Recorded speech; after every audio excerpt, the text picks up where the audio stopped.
Chief executive officer وقف board Jammu Kashmir پنچ اکائی engineer محمد رفیق چشتی نے آج مزارات سادات جیلانیہ پرانی پنچ پر حاضری دی۔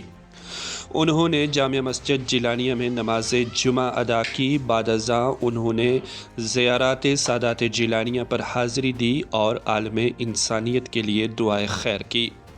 اس مناسبت سے المدینہ ویلفیئر ٹرسٹ پنچ کی جانب سے مزارات اور اس کے گرد و نواح میں کیے گئے کام کاج کے متعلق انہوں نے تفصیلاً جائزہ لیا۔ ٹرسٹ کے بانی و سرپرست حاجی عبدالعزیز میر صاحب کی جانب سے مزارات اور ان کے گرد و نواح میں کیے گئے کام کاج کے متعلق انہیں تفصیلاً جانکاری فراہم کی گئی۔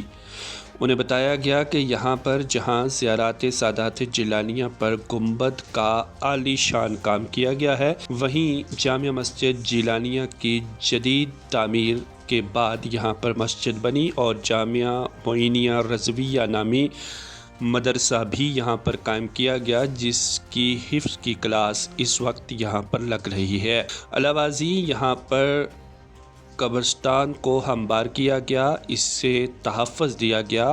اور اب نئی تدفین کے لیے اسے دوبارہ سے تیار کیا گیا۔ ساتھ ہی ساتھ یہاں پر لنگر خانہ، مہمان خانہ، نیا ٹوائلٹ بلاک وغیرہ بھی بنایا گیا ہے اور مستورات سادات جیلانیہ کی جو علیحدہ قبرستان ہے اسے بھی باضابطہ طور پر پروٹیکشن وال اور دیگر کام کاج کے ساتھ محفوظ کر دیا گیا ہے۔ انجینئر محمد رفیق چشتی کے ہاتھوں ایک پودا بھی لگوایا گیا، کیونکہ المدینہ ویلفیئر ٹرسٹ کی جانب سے مزارات سادات جیلانیہ کے گرد و نواح میں موجود قبرستان پر پلانٹیشن ڈرائیو بھی چلائی جا رہی ہے۔ انجینئر محمد رفیق چشتی نے کہا کہ مجھے یہاں پہنچ کر کافی خوشی ہوئی اور یہاں پر جو کام کیا گیا ہے اس کی انہوں نے سراہنا کی۔ انہوں نے کہا کہ یہاں پر تعمیری، فلاحی اور ملی کام کے ساتھ ساتھ جو شجرکاری مہم چلائی جا رہی ہے وہ قابل داد و تحسین ہے۔ ساتھ ہی ساتھ چشتی کو سید سراج الدین رحمۃ اللہ علیہ کے مزار شریف اور ان کے گرد و نواح میں موجود قبرستان کے متعلق بھی جانکاری دی گئی۔ یہاں پر اس قبرستان کی حالت کافی خراب ہے اور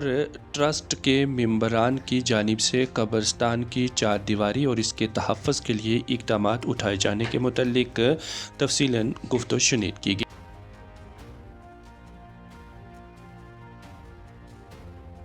آج مجھے یہاں کافی عرصے کے بعد آنے کے بعد دل میں بڑی خوشی حاصل ہوئی ہے کہ جب ہم یہاں ملازمت کے سلسلہ میں آتے تھے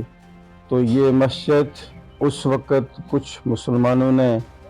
خاص کر اندرابی صاحب جو ہمارے یہاں ڈسٹرکٹ ایس سی تھے،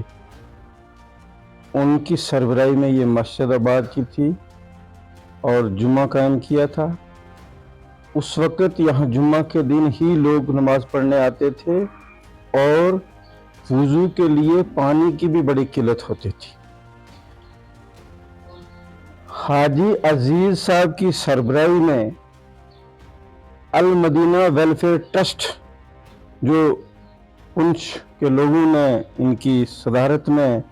قائم کیا ہے، جہاں پہ غریب بچے جن کو کہیں پڑھانے کے لیے، پڑھنے کے لیے، کھانے پینے کے لیے کوئی چیز میسر نہیں ہوتی ہے، وہ انہوں نے دو جگہ یہاں بھی اور دوسری کسی جگہ بھی رکھ کے جو دین کا کام اور غریبوں کی ہیلپ کا کام کیا ہے وہ قابل تعریف ہے۔ اور یہاں پرانی پنچ میں جو انہوں نے اس مسجد، زیارت اور قبرستان کا بہترین کام اس ٹرسٹ نے کیا ہے،